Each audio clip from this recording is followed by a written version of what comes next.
personal coffee story starts in 1996. I came down to work at a Christian school in Moyobamba as a volunteer for a year. Yeah. And just a high school English coach. I coached basketball, and I'm a lover of nature. I'm from Seattle. Yeah.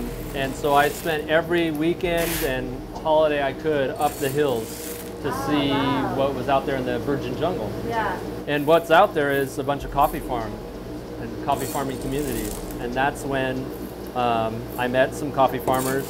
And one group in particular I visited 4 or 5 times during that year.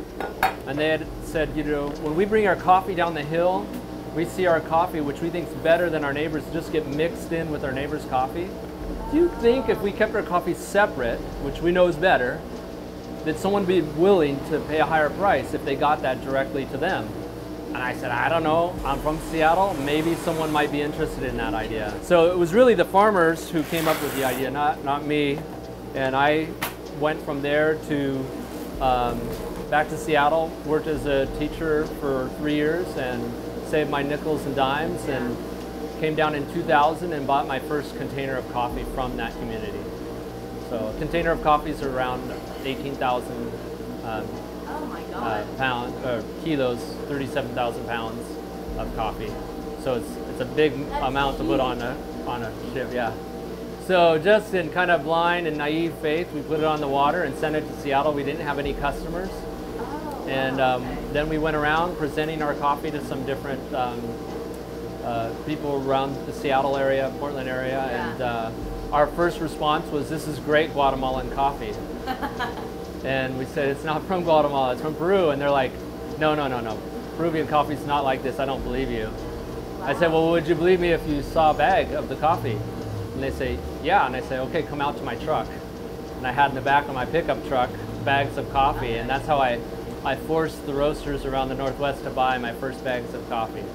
And you had to like change the whole mentality about Peruvian coffee. Yeah, Peruvian coffee was really known as a lower substandard grade pre-2000, 2001, and has really changed since then. So did you make the decision it was like worth it to open up your own store? Well, I never knew if it would be worth it or not. I did it because I wanted to. Yeah. What it started as for us was a hobby. We didn't know if it would ever become into a full-fledged business, but it has. There's 3 of us that roast coffee here, my wife, myself, and Jonathan Landa. So this coffee machine we found in an abandoned warehouse, coffee warehouse here, abandoned and crying, looking for love. So we got her and refurbished the machine completely, did some Frankensteining of her, and built in 1958. This is definitely the oldest thing I own, and I'm proud to say the oldest thing I've recycled. So it's still producing great coffee every day. Has a little bit of quirks, as anything that's 60 years old should. I'm a big believer, specialty coffee is not about beans, it's about drinks. So the real question is helping my customers get to the end drink of what they want in their drink. And then I go backwards and I say, okay, my roasting strategy is going to change because that.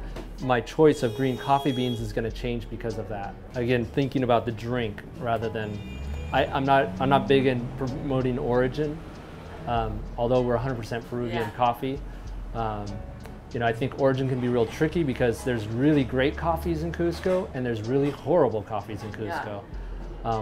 And I, as a taste tester, cannot tell you the difference between Cusco and Jaén or Cajamarca coffee. Really? It's impossible for me to taste test. In fact, I can't tell the difference between a Guatemalan and a Peruvian coffee taste test.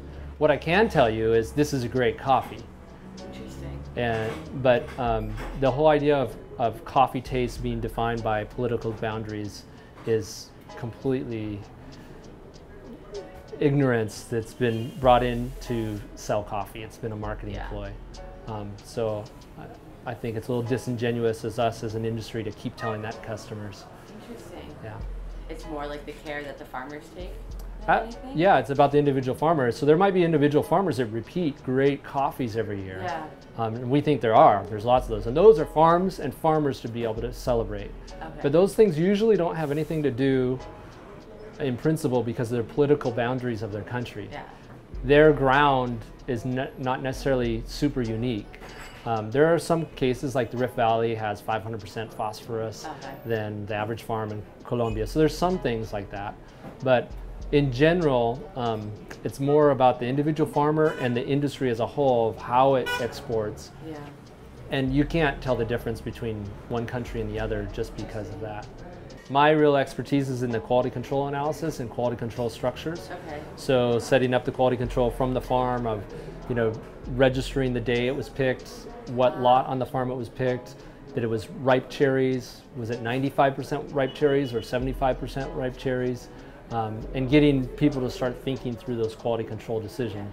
Most farmers, you know, have simply sold their coffee by weight, not by quality. So it's a totally different mindset when they start thinking, okay, everything I do on the farm could potentially have a quality effect. And that's one thing that's exciting about the world of coffee. We're just beginning that entire stage. There's been tons of study about disease resistancy and productivity, but quality control and using it as a sensory science, you know, the official format that we use was written and published in 2005. Okay. So we're 9 years old as a worldwide specialty industry doing sensory science analysis. So when people make wine, coffee comparisons, I do think there's some valid comparisons, but we are way behind. Okay. We're like 1,000 years behind wine, 2,000 years behind tea.